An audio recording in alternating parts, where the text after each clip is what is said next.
One thing that I have been trying to think in the past year or two and continue to work on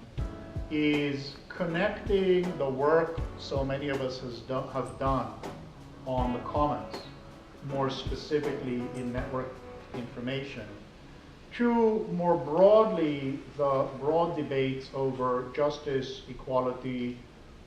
and the future and the future of capitalism, essentially, the degree to which a continuing deep inequality is necessary. And I think the direction in which I think we, those of us who have worked in these fields, need to understand, or it's useful to understand our contribution in parallel to the contribution of the Ostrom School as two bases on which to push back on the neoliberal justification of a core, purely market-based justification of high inequality. And these come not in a general sense, but in a very particular sense. So a lot of the work of the Ostrom School goes against the idea of general modeling on stable conditions and understanding that complexity requires local, diverse solutions, not a single solution that's about optimizing incentives. A lot of the work we have done has been on cooperation and deviation from self-interest, and the idea that it's a core model for humanity, which is another central dimension of the neoliberal agenda or intellectual framework. And the third is the persistent criticism of the possibility of effective government. And I think a lot of the work we've seen and done has been about the possibility of effective government, particularly self-governance, peer production, people able to do things for themselves, but also the diversity of ways in which government solutions, be it municipal broadband, be it other areas, that can, for discrete things, without claiming the grand progressive idea of expert agencies solving everything, nonetheless being effective on an experimental basis. So I think I see what we're doing as, in some sense, I'm trying to work on as a contribution to this basic idea of shifting toward an understanding of the economy as less autonomous from social relations, as more embedded in social relations, and as a way of embedding social relations as a constraint on the market. So I think there's a class of our work, and I'm trying to work on that.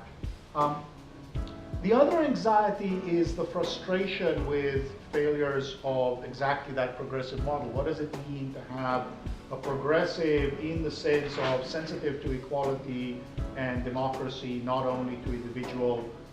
freedom, that understands that social relations can't solve everything,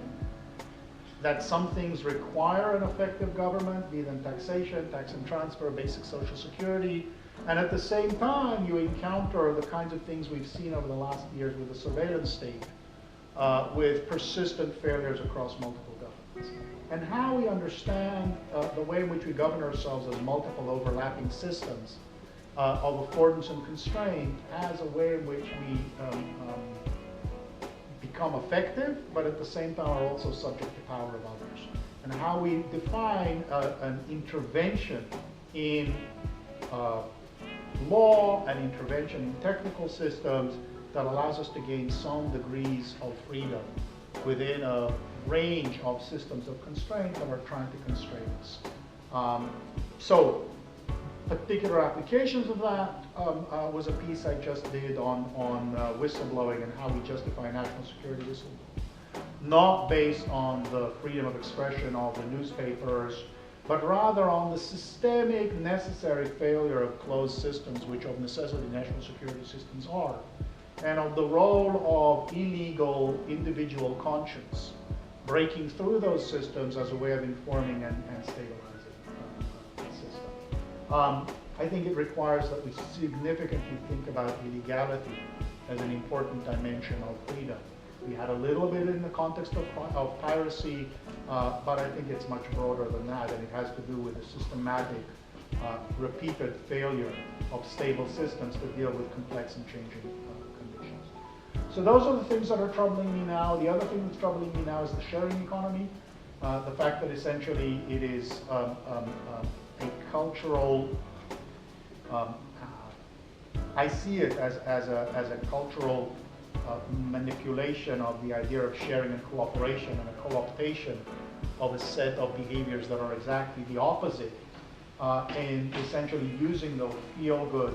sense of sharing for what is essentially a hyper, at the margin, purely transactional framework.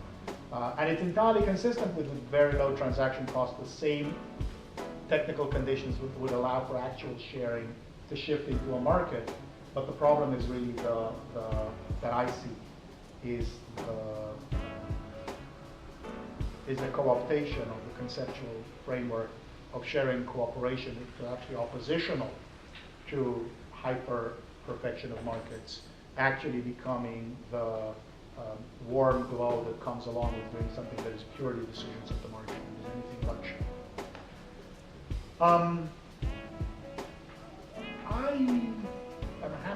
I mostly want to talk about these things if people want to talk about them, but I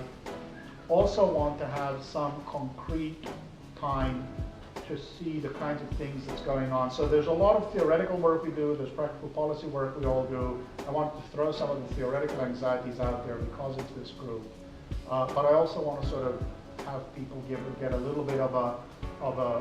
window on what's going on with Media Cloud through a particularly experimental edge part of it that hopefully Dalia and Sans can sort of show us.